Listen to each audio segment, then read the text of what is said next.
Convention Center in Baltimore for the Baltimore Comic Con. This show is in its 13th year. It's packed downstairs as things are just getting started on Saturday. It's been packed every year that I've been coming here. And this is a show that's well regarded and well known for being completely devoted to comic books, their creators, and their fans. So don't tell anybody that there's a TV star that's going to be giving a panel discussion, because you don't see a whole lot of TV and movie stars walking around this place signing autographs. His name is Phil LaMarr, and I know him as the voice of Green Lantern on the animated Justice League and Justice League Unlimited series that aired a few years back. So I am excited. I loved the Green Lantern hot girl thing on that show, so I'm excited to hear what he has to say. That said, I'm Phil LaMarr. I was the original cast member on Mad TV.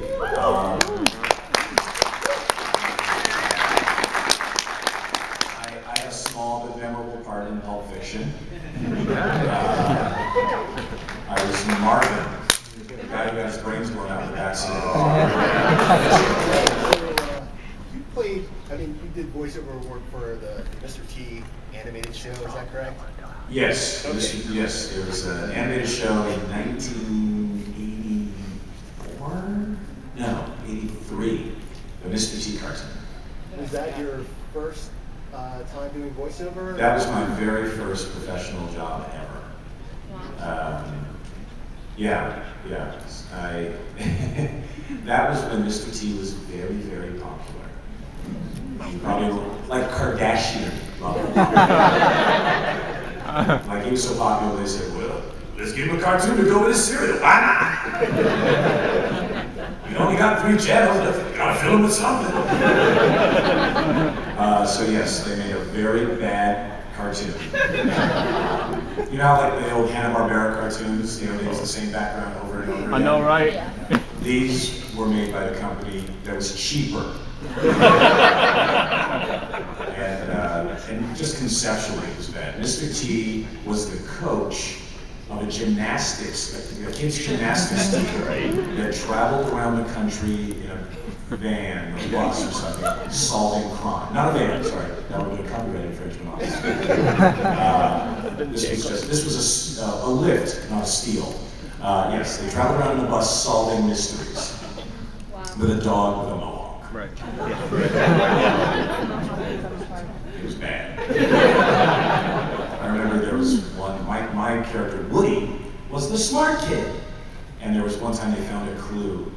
G-A-O-L. That's how they spelled jail in the old days.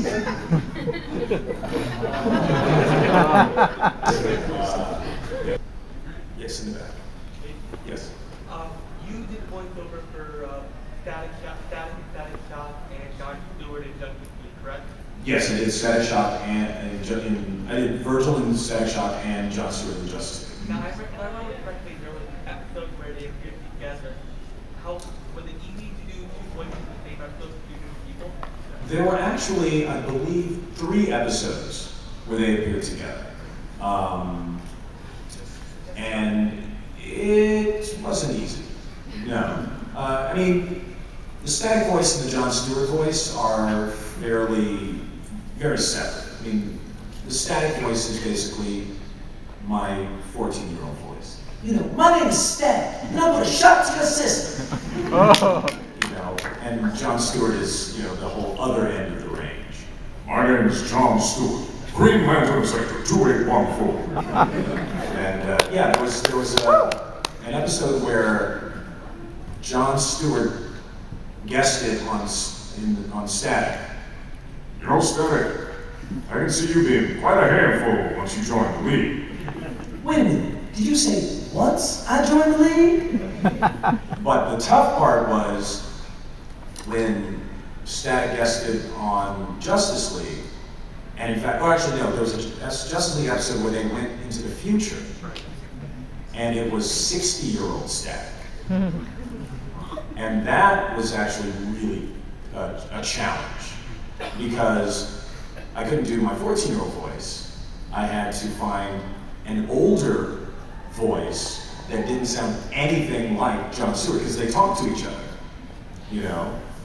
In fact, it was interesting, because I started here with the Static voice, and then try to figure out, okay, what does this guy sound like 50 years later?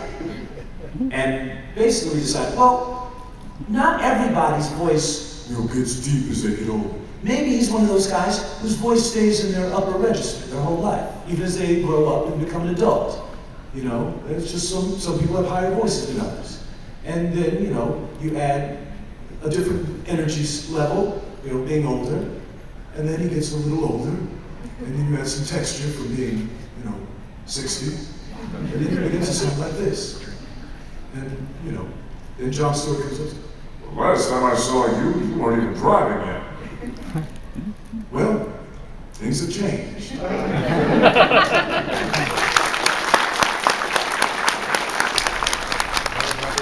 actor?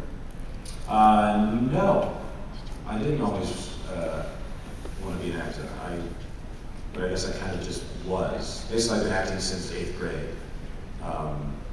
Because my school was doing a play based on a book that I really loved called The Phantom Tollbooth.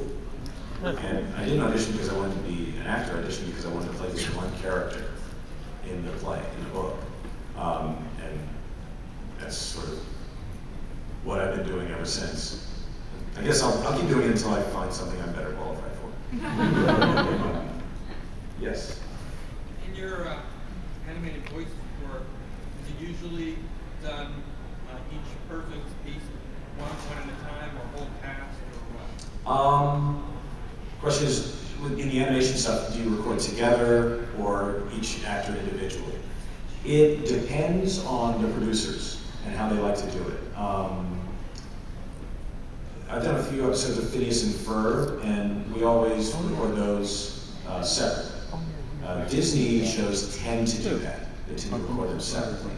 I think a lot of that has to do with the fact that half their casts are always in other Disney shows, and so they make the kids come over on their lunch break to do the cartoons and get back to the sweet life or whatever. But shows, I think shows that are really writer-driven, like Futurama or Justice League, they like to have the entire cast there.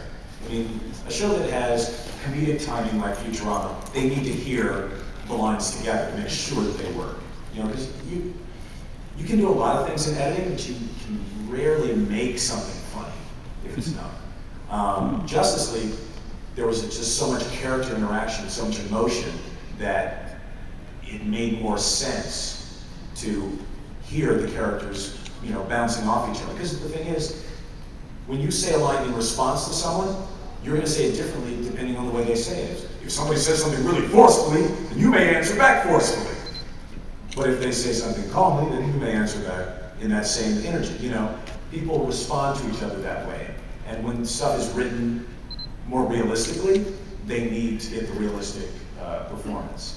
If they can. And sometimes they can't, and they do it individually. Yes. No. Well, for heroes, for people who are heroic, like Flash, Green Lantern, Virgil, Cat and Dog, how did it feel to do a voice for a sidekick, not really a hero or anything? Oh, I mean, to do a non-hero versus a hero, it's the same process. Because the thing is, you can't play a hero. There's no such thing as do the voice of a hero. There's do the voice of someone brave. There's do the voice of someone who would, you know, dive into a vortex in the middle of the galaxy. But hero is sort of an abstract. That's what other people are saying.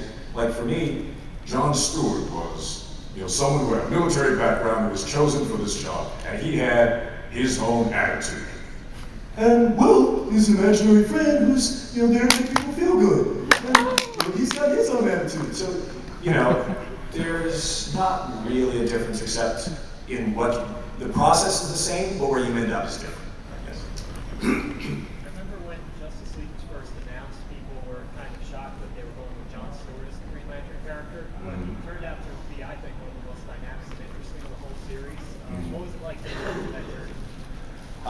It was interesting because, to me, the way they developed Justice League and what they did with the show represents some of the best work you can do with comic book characters. And it's actually one of the things I loved most about the New 52. I mean, I was really, like when they announced the New 52, I was like, what now? You're insane. You can't watch the 52 times. Stan and Jack just did 3 at a time.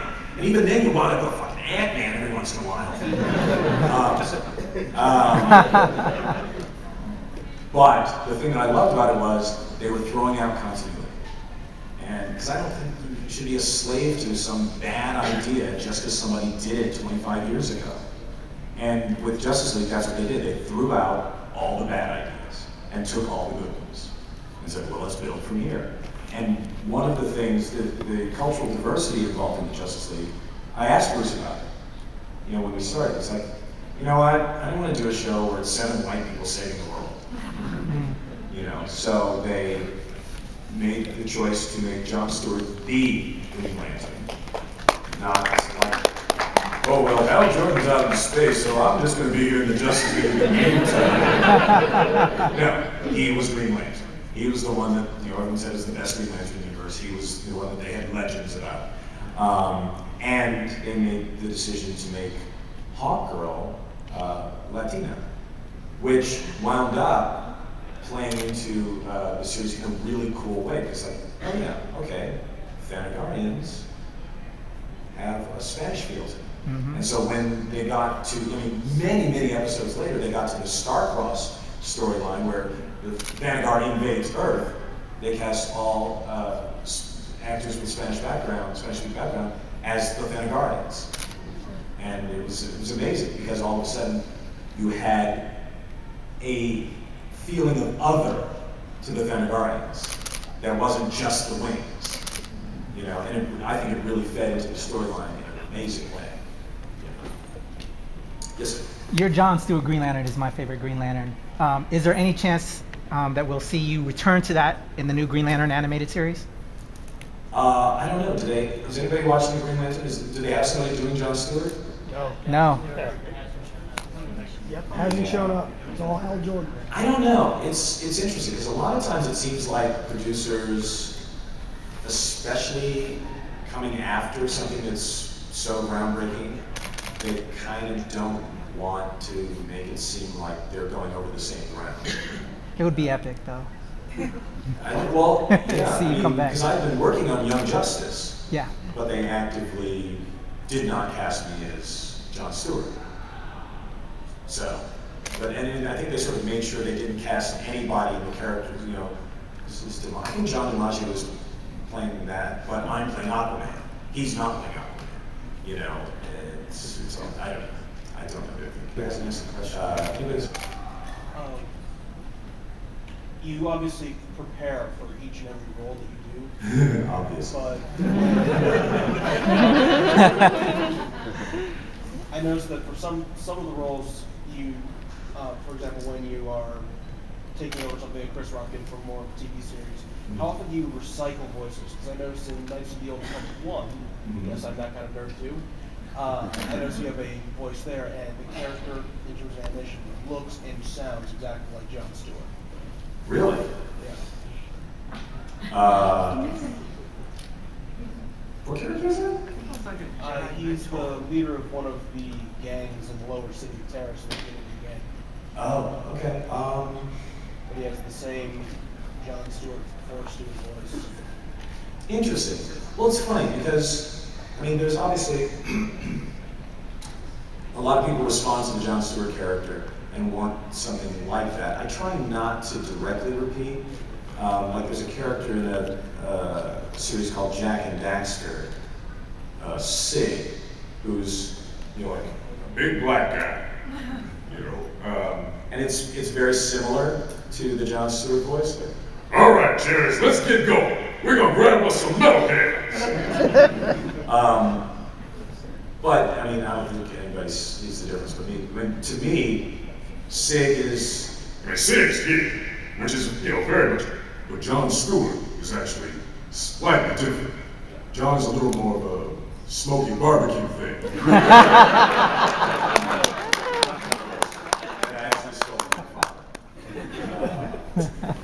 Yes, in the back.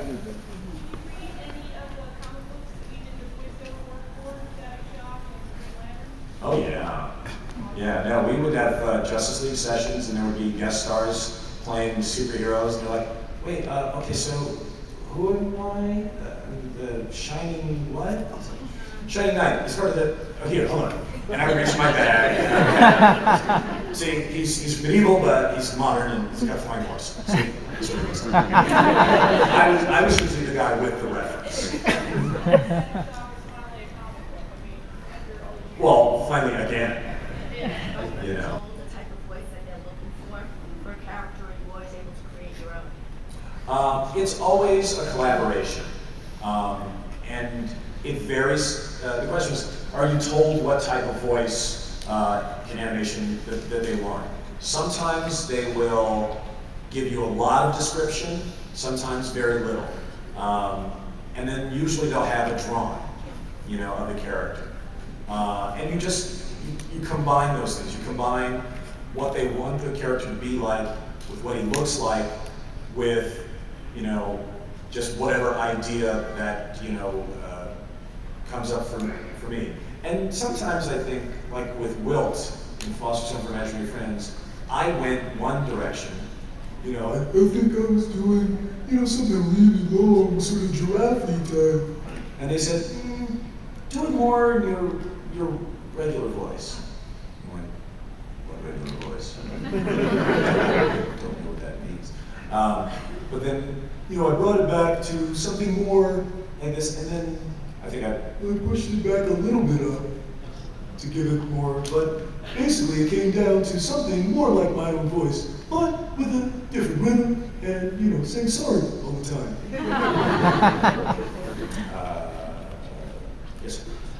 With all these different voices you do, and, you know, as you're saying, you don't try to recycle voices. Do you ever be in the studio and realize you're slipping into another voice?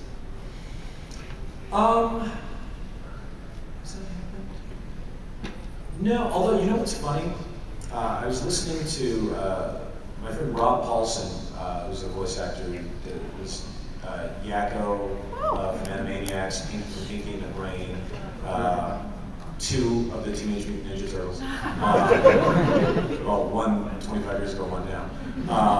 He's got a podcast called Talkin' Tunes, and he was, yeah, it's fantastic. You should look it up. He was talking to D. Bradley Baker, and D was talking about, I mean, D makes some of the most incredible sounds. He was going, you know, you've got your toolbox of things, and you pull them out, and it made me realize, like, you know what? There's nothing wrong with recycling a voice. You know, it's like, I did a voice for something that was canceled after 3 episodes. Why do I have to, like, erase that, you know, from the board? I said, no, bring it back. Although, for years, I've been trying occasionally to use the voice of my character from Mad TV. Jack, the UPS guy. You know, every once in a while there'll be like a character description that I think, you know, this voice might fit. And nobody ever bites. We love it. Nobody agrees. Forget how to recreate a voice, and how do you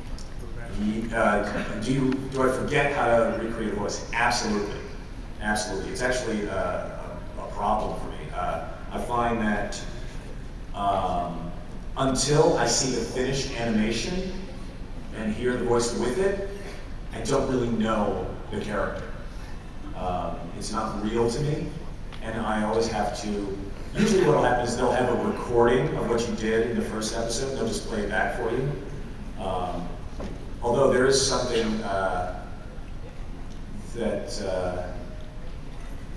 I've been, for years, trying to find a word for, because there's something a lot of voice actors do is if you have a character, there will be a line that you say to yourself or that you say out loud to remind you where in your head or your throat or your body that voice sits.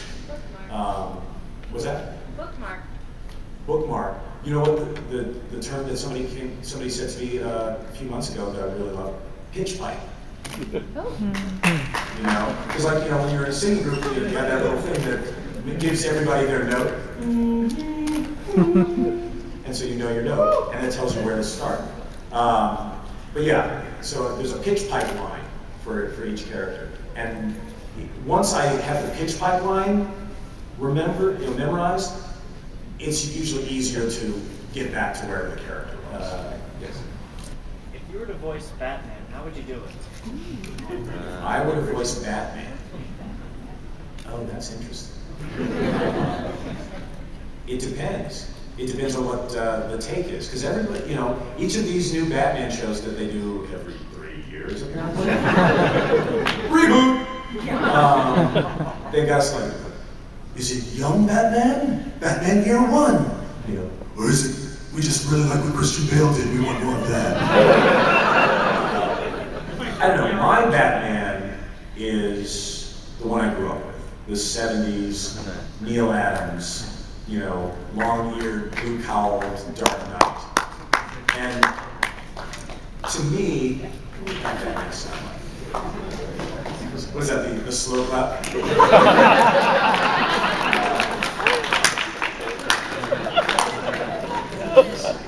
We're doing the sequel to Lean on Me, right?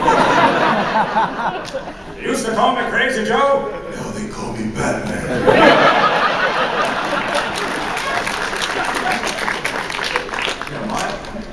My Batman would probably sound like, there would be Bruce Wayne. Bruce Wayne would sound like this. And then when he became Batman, it would just be a little more intense. Because back then, I never thought that Batman and Bruce Wayne would have the different voice. It never occurred to me that oh yeah, that would probably be a good idea.